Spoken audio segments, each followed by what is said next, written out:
Hi everyone, this video will present and explore the images and text included in this poster about harm reduction as a pillar of harm minimization using Australian literature.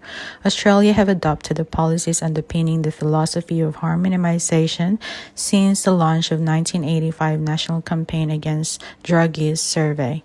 Harm reduction continues to focus on policies and programs that minimize risky behaviors and promote safer environment alternative to abstinence-focused policies as part of the harm minimization philosophy of the National Drug Strategy, aiming to build a safer, healthier, and more resilient community by prevention, reduction, and evidence-informed response to psychoactive substance-related health, social, and economic harms. Life education with the iconic Healthy Harold aims to improve the young people and their role models' health and well-being by skill development, increase awareness and knowledge to boost confidence in making informed, healthier choices.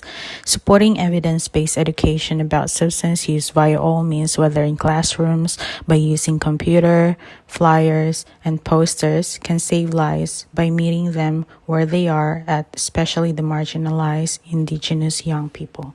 However, future harm reduction strategies and substance use education programs should focus on the demands of students having demographics which are making them more vulnerable to alcohol intake and harm.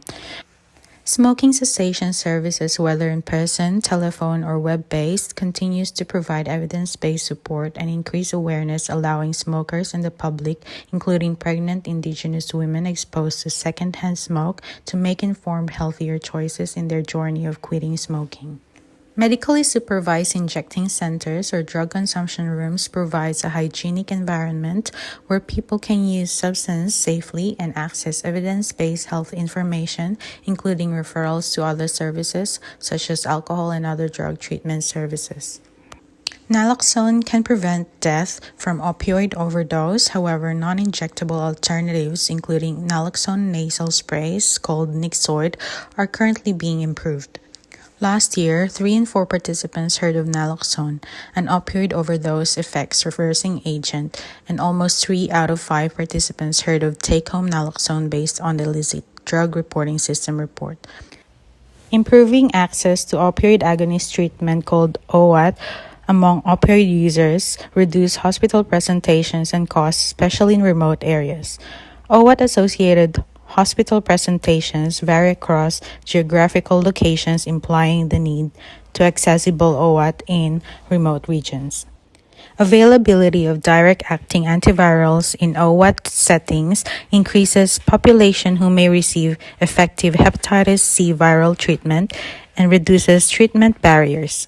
And Australian Nursing Midwifery Federation supports the needle syringe program, one of the major public success stories, OAT, more commonly referred as methadone and Suboxone program, and supervised injecting centers.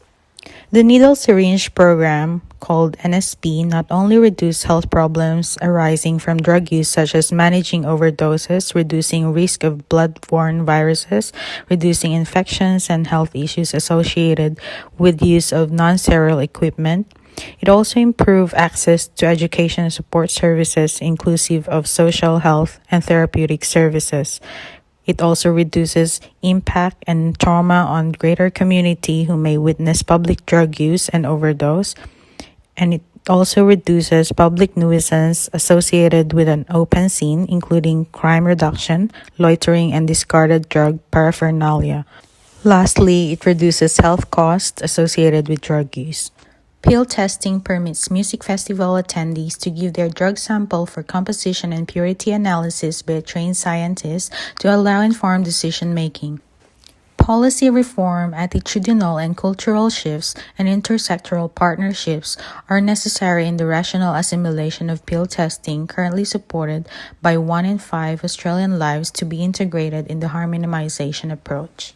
International evidence has reported that pill testing can prevent deaths, reduce hospitalization, lead to a reduction in drug use, and facilitate access to healthcare information.